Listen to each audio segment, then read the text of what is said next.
you.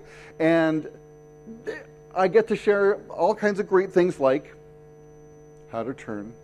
There we go. Like talking about the earnings landscape and talking about what the top 50 apps do with in-app purchasing that quite frankly the rest of us don't do. I also want to know what they do differently and when the right time is to have a sale. We may or may not get to that, depending on how much time I leave. But it's really important to be able to see what things that the top people are doing that the rest of us aren't doing so that we can optimize what we can approach. So first I want to take a look at the optimization for the monetization landscape. There are two primary pivots on this. One is monetization that takes place inside your app. Kind of like coffee that takes place inside of a mug or tea that takes place inside of a mug. It's limited by the scope of the app itself. Next is a kind of monetization that takes place outside of your app. Paul talked about this earlier when he was talking about turning customers into fans.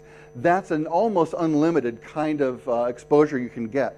So first, in-app monetization. We're all pretty familiar with ad-supported. We're talking about freemium a lot with in-app purchasing. We're talking about paid. You learned about Amazon Underground. All of these are great.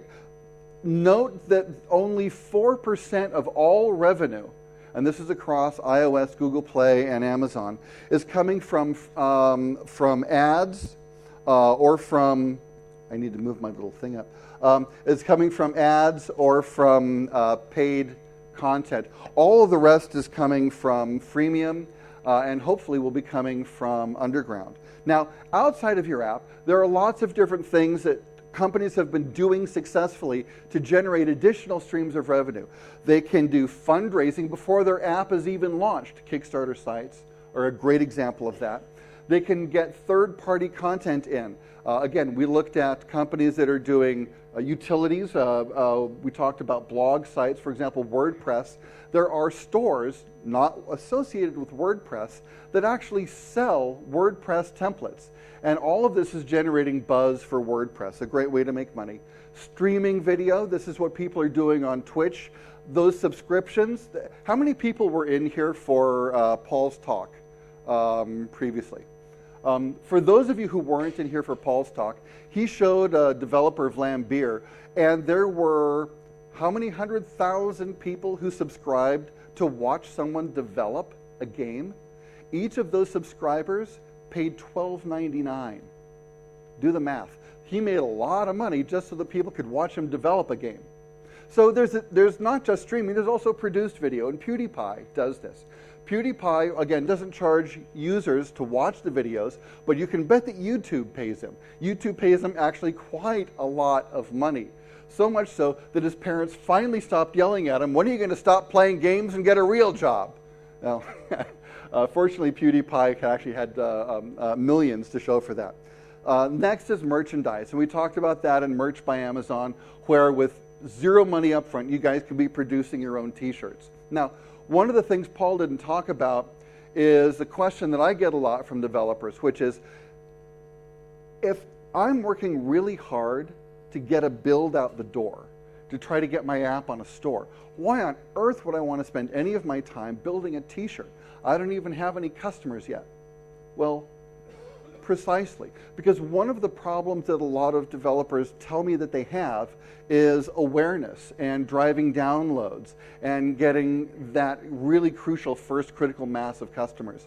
Don't you want to leverage every tool you have in your toolbox to do that? Making sure that you actually take 10 minutes, Paul did it in 5, but really it's more like 10 or 15 minutes, to get your art that you've already developed for the game up and onto a shirt that then at least you and your family can wear around, much less the people that you've gotten, who watched you build the game on streaming, who actually participated in your beta, because you can actually release stuff in limited beta on all the app stores now.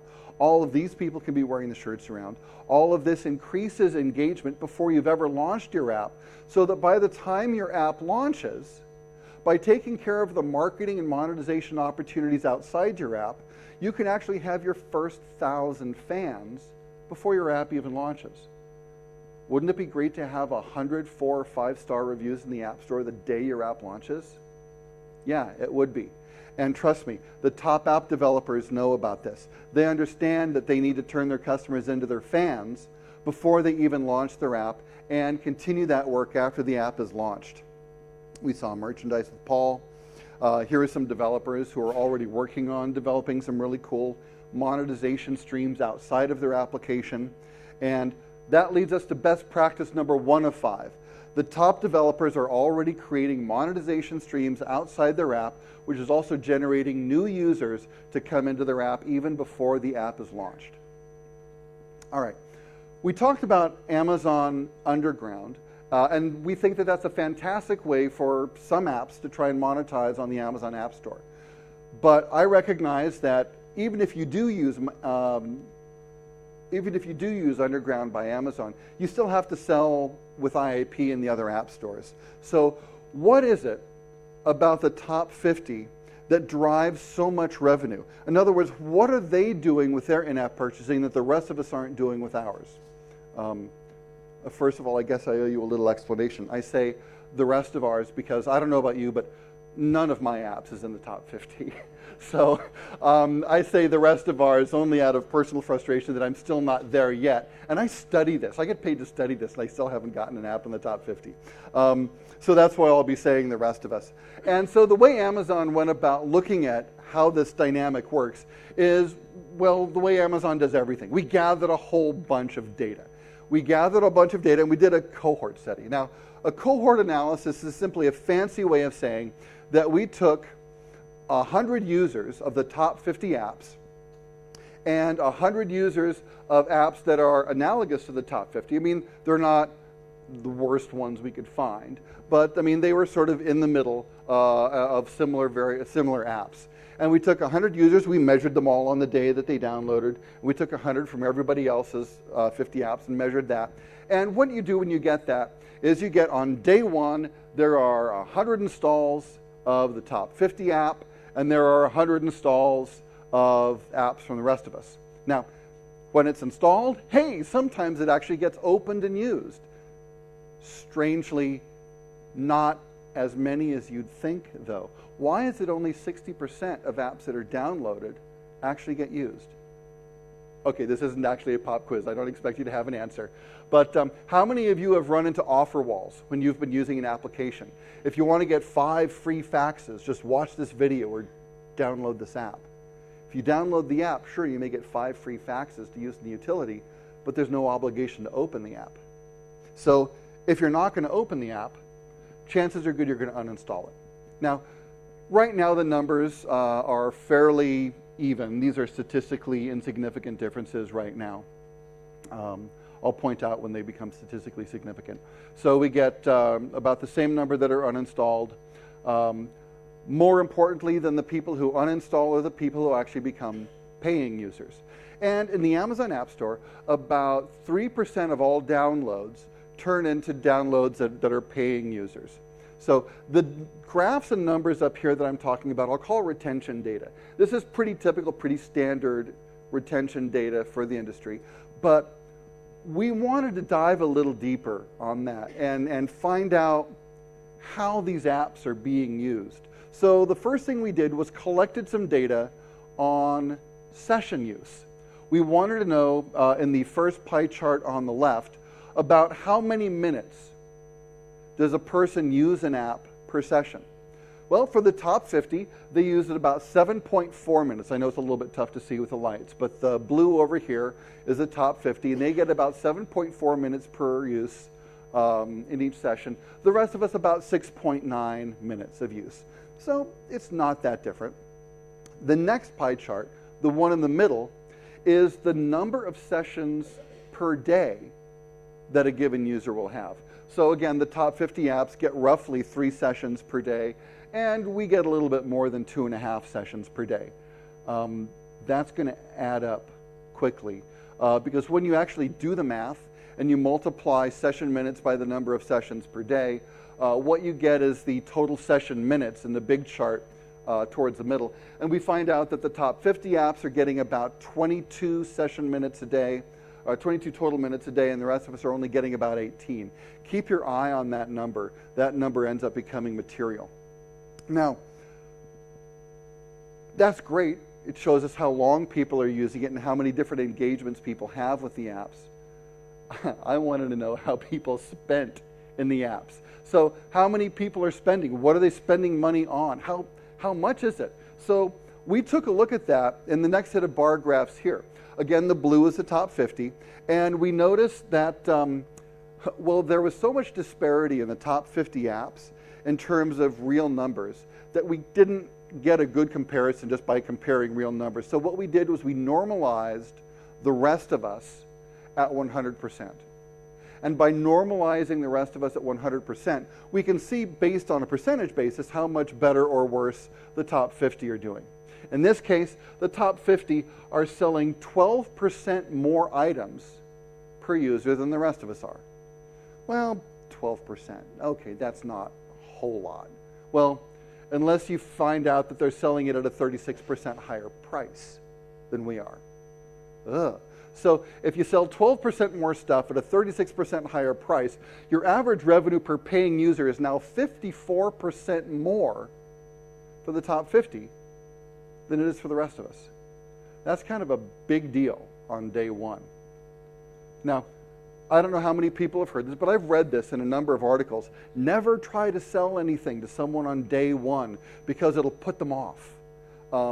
The top 50 don't believe that, and the top 50 are actually profiting quite handsomely from the fact that if they are only trying to give users things that the users want, the users are going to buy it. We'll drill more into this in a little bit, but this is how day one looks. Let's take a look at the next day, a day later. The user retention data hasn't changed all that much. It's still statistically even. The usage numbers start increasing in favor of the top 50. They're getting more session minutes. They're getting actually 3.5 sessions per day now. So their share of the pie, that blue session, is getting larger now. 27 session minutes per day for the top 50 and 21 session minutes per day for the rest of us. Actually, that's not bad when you think about what is 12 cents an hour, 0.2 of a cent per minute times 21. Anyway, Peter was right though. Averages are average. What counts as your game? So let's take a look at the numbers of items that people are buying. About a 5% or 6% difference in favor of the top 50. Although the average selling price difference has come down. Now, the average selling price is lower, or the difference is lower for the top 50, not because the top 50 did anything wrong. Actually, that margin is narrower because, well, the rest of us did something right. The rest of us started selling deeper into our catalog. We're no longer selling only 99-cent things. We sold a couple things for like $4.99 or $9.99 in here, and that we're getting a little bit better there. So that when you do the math, the top 50 only have a 14% advantage in average revenue per paying user. On day 3, we still see a statistically even set of data up there, although that starts to get really towards the edge of statistical significance there. And again, we're seeing 25 versus 15 for total number of session minutes. Still only a 7% advantage in number of items sold, but the price advantage is going up because guess what? The top 50 are selling even now deeper into their price point in their catalog, and they've bumped their advantage up to 31%. So let's look at a week later. A week later, okay, now we have some really important statistically significant differences in retention. First of all, notice how many active users we've got left out of that original group of 100 downloads. So out of our original 100 downloads, we've already lost 80% of those. The top 50 have 18% left. The rest of us have 14% left. So by the first week, roughly 80% of the downloads are no longer engaging with us. Those people who are still engaging with us are now spending 24 and 15 minutes, again, respectively. Notice the weight on the blue side of that. And we're seeing a 24% advantage in average revenue per paying user. What does 2 weeks later look like? 2 weeks later, there's now a 40% retention advantage for the top 50, which is actually pretty big. And it's a nice 40% when you figure that those are the people spending 22 minutes in your app and spending 20% more based on the fact that they're spending 8% more on 11% more sales. 2 weeks later. How about a month later? What does the world look like a month later? A month later, you now have a 100% difference in user retention. Holy cow, only roughly, if you average it up between us, 5% of your users are retained a month later. Keep that number in the back of your heads. We're going to come back to that in a little bit. Again, 23 and 14, and holy cow, a 31% difference in average revenue per paying user. Now, a lot of people are telling me, if we're losing 80% of our customers after the first week, who cares about week 2 and day 30? It doesn't matter. Well, it doesn't matter except that, okay, well, the first day obviously matters a whole lot, right? So the first day, 18% of the revenue you're likely to get, you're going to get on day 1 here. But take a look at this chart. It just keeps going. As a matter of fact, had I been really clever, I could have kept that chart going all the way onto this wall, all the way past 1 month, and all the way past 3 to 6 months. This curve just keeps going. And that results in a huge revenue opportunity for you, because actually 60% of all the money you're going to make happens in that tail. It's a very important tail. One of the reasons is that price that people are willing to pay for an in-app purchase item goes up the longer they have the app. On day 30, someone is willing to pay 60% more for an in-app purchase item than they did on day 1. Think about how much more they'll be willing to spend if they're in your app longer than 30 days.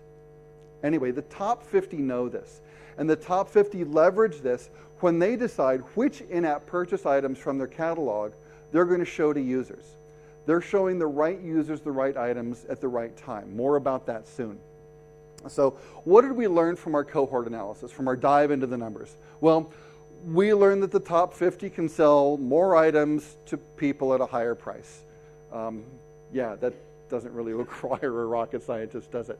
And if you guys could sell more things at a higher price, yeah, you'd be in the top 50 too, right? I tried that. It's harder than it looks. But let's take a look at how they made this happen. And the first thing is they recognize that just those very top retention numbers aren't the only ones that matter, because they're paying attention to how long people spend in the app and making sure they can come back for additional sessions very easily with very low friction. And that helps them sell more items, and that helps them sell things for a higher price. So how do they get this done? One, they know the numbers. They do all of their own metrics in-house. Fortunately, we run an app store. We can run a lot of the same metrics, and we can share this data with you. 64% of all of the revenue you're going to get is going to come from someone's 3rd or later order.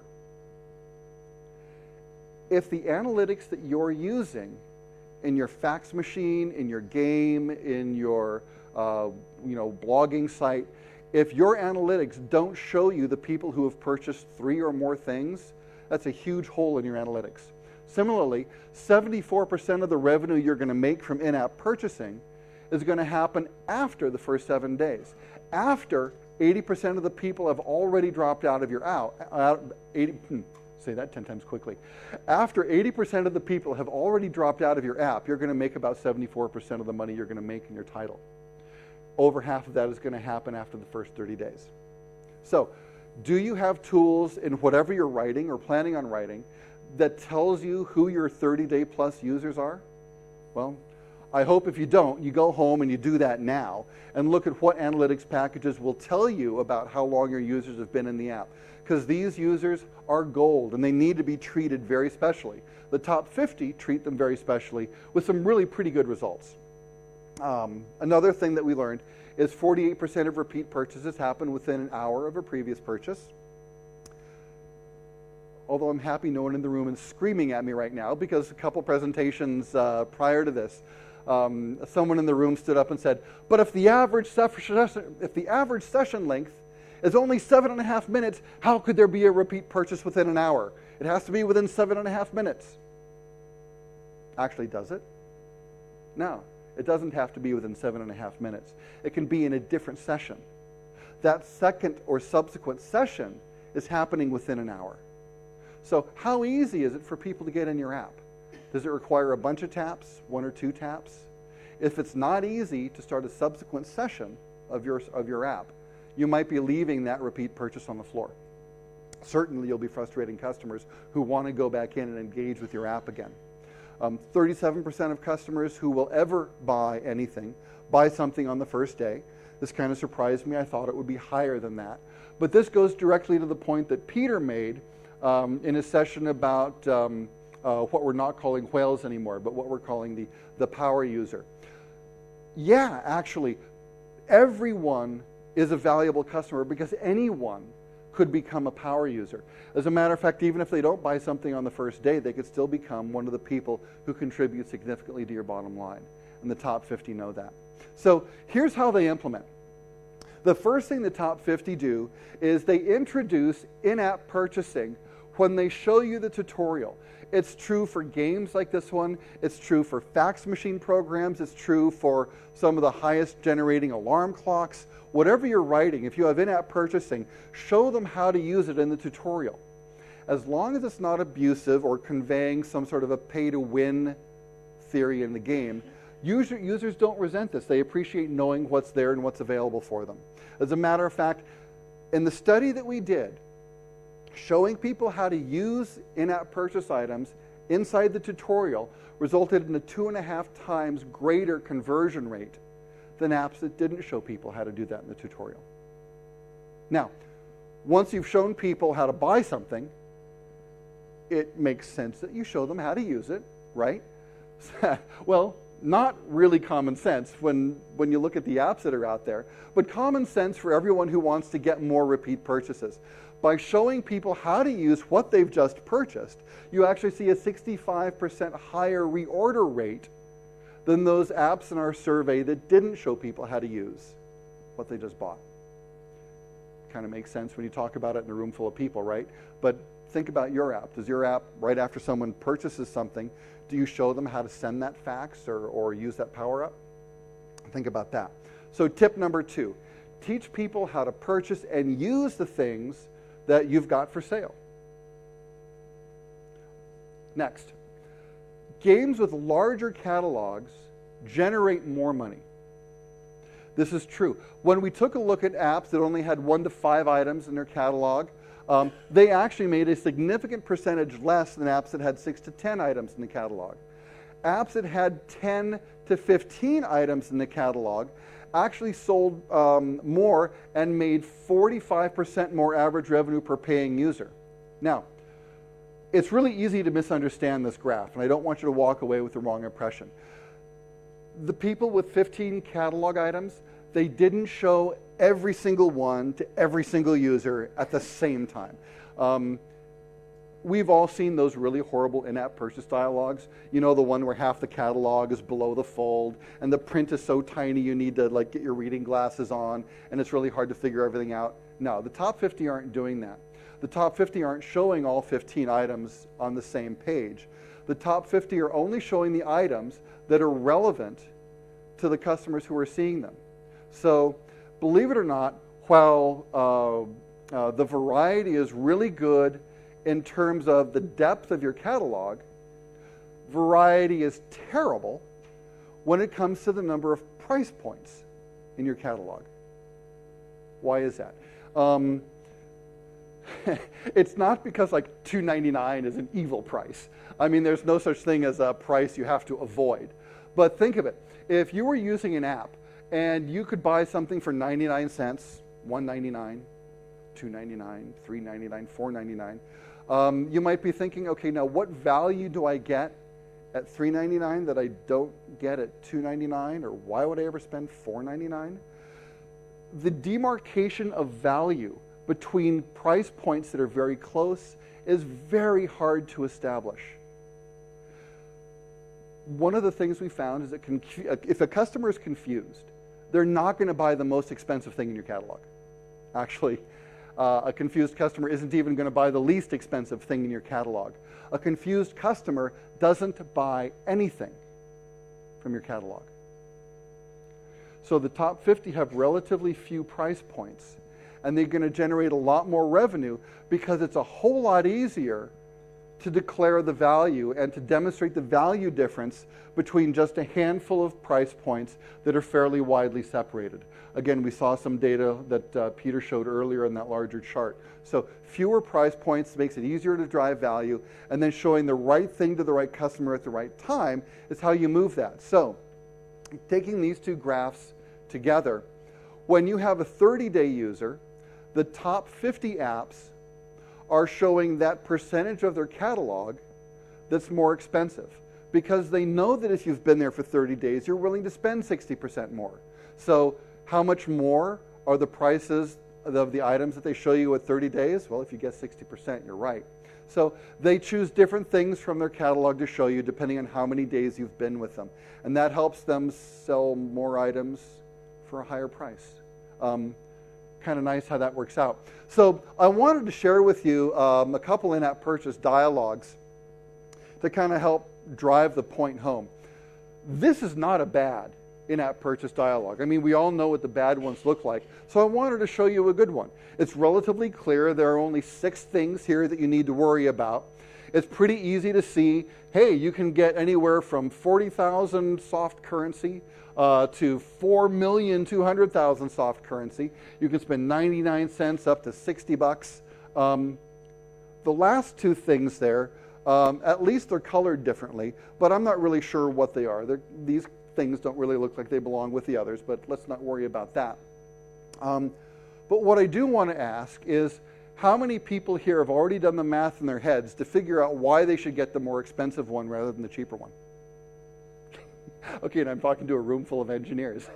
All right, if a room full of engineers hasn't done the math in the 24 seconds that I've been talking about that, how many of your customers are going to do that?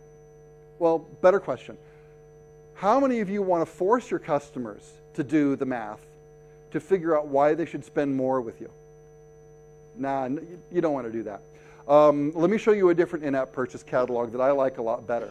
All of this is soft currency, so we're not mixing apples and oranges. Whether you hate or love tabs as a UI mechanism doesn't really matter. But what matters is that I can look at soft currency items, I can look at hard currency items separately, so that I'm not mixing apples and oranges. And when I'm looking at this page, which is all about soft currency, what stands out almost more than the price itself? The bonus, the free stuff I get. What stands out really clearly is why I want to spend 50 bucks with you instead of 99 cents. Because I get 100% more coins when I spend 50 bucks with you. Don't make your customer do the math. Make this incredibly clear and make it incredibly obvious what the value is. Which brings us to best practice number 3. The clarity of value means everything. Not confusing your user is supremely important. Make it as easy as possible for them to wrap their heads around why something is worth buying. Excellent. The next thing is the top 50 apps are all adopting social at one level or another. Everything from basic antes like leaderboards and achievements, all the way up to a lot of the stuff that Paul talked about when he was talking about turning your customers into fans. Every game service, Amazon's game service, Google's game service, Apple's game service, other third-party game services, all of them have some version of leaderboards and achievements. And they're insanely simple, not just Amazon's, but everybody's game service is almost insanely simple to add a leaderboard or achievement. A couple stories on this one. The fax program that I keep talking about, they actually implemented not really a leaderboard, but they actually implemented an achievements chart in a fax program. Really? Yeah. Hey, you sent 4 faxes. Congratulations. You're now I forget what it was, like a fax journeyman, and we're going to give you a package of 2 free faxes just because you've succeeded in sending 4 faxes now. Hey, try creating a new folder to save different kinds of faxes in. Hey, you created a new folder. You just got the new folder achievement. Here's another 3 faxes. Yeah, they're handing out free faxes like it's water, right? But what are they doing? They're getting customers to come back and use that silly little fax app over and over again because they keep getting free faxes. Pretty soon, you're used to that fax app. And if you ever need to fax something from your phone or receive a fax, well, you use that app. You've been trained to use that app. You've been incented by getting new achievements, because new achievements mean free faxes. So clever how the fax app used something that was originally built for gamers. Another leaderboard story is this stupid geography game. It showed you all the countries, right, randomly, and then you had to pick the capital from each country. So my son and I played this game. We downloaded the game for free, and we're watching the ads and we're playing the game. And of course, I mean, when we were playing this game at the time, he was 12. So I beat him handily. Okay, that's great. I'm at the office the next day. I get a little ping on my phone. I check the notifications, and in my notifications tray, my son just beat my high score. All right, guys, I travel around the world for a living.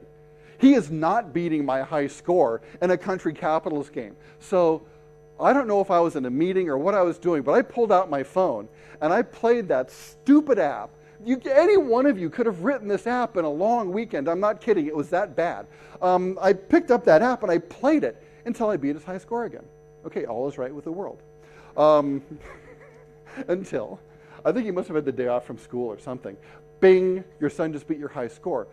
I swear, I spent 10 hours more playing that app before I finally got a high score he couldn't beat. That's like 9.5 hours more than this stupid little geography game deserved.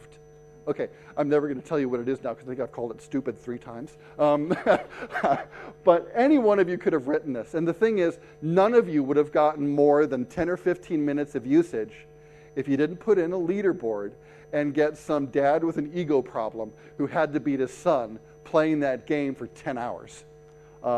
Leaderboards and achievements are really the minimum bar for engaging in social. So, best practice number 4, engage your customers socially. For those of you who weren't here for Paul's talk, he had a great graph by Attentive, and it showed that if you create a way for customers not just to engage with each other, but to engage with you, the developer, you're likely to have 4 times higher retention after 3 months than you do if you don't engage with your customer. So one, building social for fathers to engage with sons is great. For players to engage with players is one thing. But you guys have to engage with your customers too. That's the advanced level, the PhD in social. And there was a developer out of Poland, and he wrote one of an endless string of zombie-themed tower defense games out there. He spent 0 on marketing. But what he did was every single person who wrote a review and said, boy, it's nice, but he went in and he read that. He answered that review, because most app stores let you respond to customer reviews in the site. And he fixed it. He said in the first 7 days that his app was live, he must have done 20 builds, fixing little things, making little improvements. And pretty soon his little game went viral. And people started saying, hey, play this game, tell him what you'd rather see, and he'll do it. So after 14 days and I think 30 builds later, the guy was downloading, and he had he had several 100,000 active users for spending 0 in marketing because he was attentive to his customers. And even when he thought the customer had a lousy idea, he would write back and he'd say, hey, thanks for the idea. I don't think I'm going to include that, but I'll keep that in mind for the next version. So, hey, I've heard you. I'm not going to do what you say right now, but your input is valuable to me. Thank you. And just little things like that made this guy out of Poland, HomeNet Games, look him up, nice guy. He'll read everything you write, trust me. So this little guy from Poland, HomeNet Games, he's a one-man shop, is now rivaling, not AAA developers, but he's certainly rivaling a lot of the bigger indies that are out there and getting paid very handsomely for it. So please engage your customers, let them engage each other and engage them directly. Next, the top 50, they tune the challenge or they tune the path to the critical work item. So again, if it's a fax machine, what they're doing is tuning the path to sending a fax. For games, it's easy. For games, you either make the bad guys stronger or weaker, you make them faster or slower. Good guys can do whatever good guys do, faster or slower, harder or weaker. And you can tune game difficulty with A/B testing that way. For non-games, think about it. If you need to send a fax, where do you ask for the fax number that's being sent? Do you ask it before you get the document? After you get the document? What if it's just a fax number without someone's name in it? Where do you ask for the name? Where do you ask for things like, do you want a return receipt? Where do you ask for all of these things? Does it make a difference in how many people actually complete the act of sending a fax, where you ask these things, and in what order you ask them? Well, yeah, actually, you bet it does. And the top 50 apps don't guess where these things are. They know where these things are because they've A/B tested the heck out of it, and they know exactly what order these things need to come in order to maximize throughput to the final thing. Let me give you another example of making it super easy to buy stuff, which actually really helps in getting a high number of sales here. This is one of I'm a huge tower defense game fan. Does anyone else here like tower defense games? Only a handful of you. If you don't like tower defense games, take your favorite mobile device and look up Tower Defense Balloons 4. That's this game right here. And it's an amazingly addictive, fun game. All of these balloons will follow the path, and your job is to put dart-throwing monkeys around the world, and they will throw darts at these balloons. The fewer balloons escape, the better off you are. Now, if you've been putting 20 minutes into popping balloons, and all of a sudden this huge chunk of balloons is on its way out the bottom of the maze, and 20 minutes of work is going to be wasted, what do you want to do? You want to click on a locked superpower so that you can pop all those balloons. So what I do, I click on this thing, and I can't buy anything. Seriously? No, actually, you can't buy anything. You have to quit the game.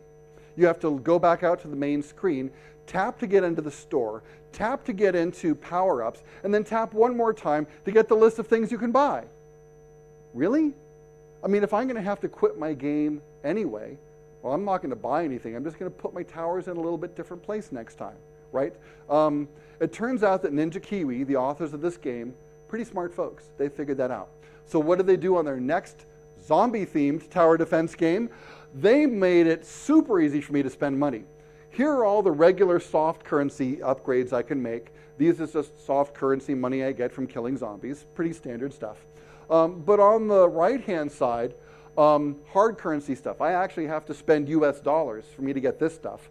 And if I have a huge horde of zombies about to run through the end of my maze, and I'm going to lose 20 minutes of work, I can give my soldier a nuclear hand grenade. All right, I don't know who thought about the brilliant idea of giving a soldier a nuclear hand grenade, but you should see what it does to zombies. Okay, so I click on the thing, and it says, Mike, you're not just going to buy one for 99 cents. We're going to give you 3 for 99 cents. Sweet. Okay, and what happens as soon as I do that? It shows me how to use it. I love it. And it shows me I just drag it from here onto the horde of zombies, and it even gives me a countdown timer before the game starts again, so that I'm ready. I'm hovering right over here. 2, 1, 0. I click, I drag, I let up. Zombie limbs and bits everywhere. God, I love that so much. I went ahead and bought the Apache attack helicopter next, just because I wanted to see what it would do. I didn't need it, but dang, it was cool. And so they made me buy. Okay, they didn't make me buy. They made me want to see what all of these things did. Dang, that was effective.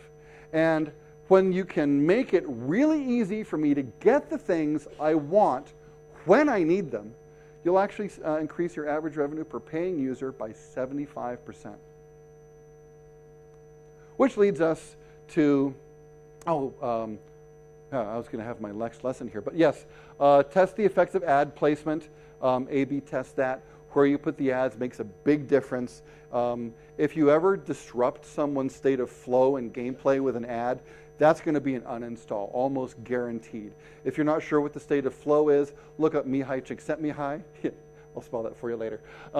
And learn about a state of flow, because it's really important not to interrupt that. And the top 50 apps get that. So they A/B test everything, not just before they launch the app, but there are frameworks that let you A/B test stuff after you've launched the app. For a while, it was true that Amazon was the only one that had one, but now like there are 14 different A/B testing companies that will let you test stuff really easy, even after your app is in the wild. So best practice number 5, A/B test everything, guys. In 12 lines of code, actually, I didn't do this in Android Studio. I did this in Eclipse, which tells you a little bit how long ago it was.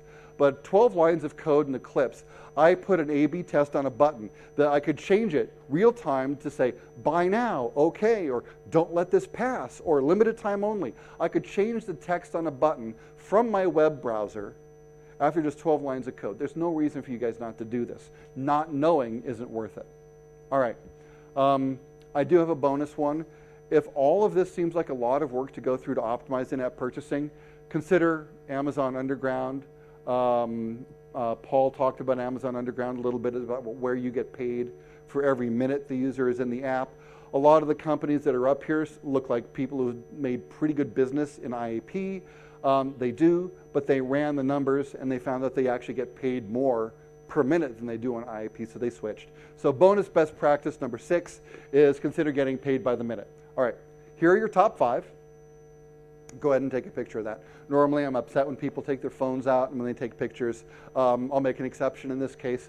Go ahead and take a picture of that one. Saves me the time of reading it to you. And asking you to take a picture of that is also a very sneaky way for me to make sure you have your cameras out when I switch to this slide, because I want you to take a picture of this as well. It's how you can get in touch with us. It's how you can follow me on Twitter, and it's also how you can remember best practices earning. I think I have the most complicated survey URL in the entire group. I'll have to thank Bijal for that. But go ahead and take a picture of that so you can fill out the survey. Let me know what parts of this were valuable to you. Let me know what parts of this weren't valuable to you. And now I have to get you guys in 10 minutes back upstairs so that we can all gather in the original hall where we first met, so sentimental, and actually finish up the day and learn a lot of learn a lot of great things moving forward. Hey, it's been a pleasure actually getting to present to you other than MC. Thank you very much.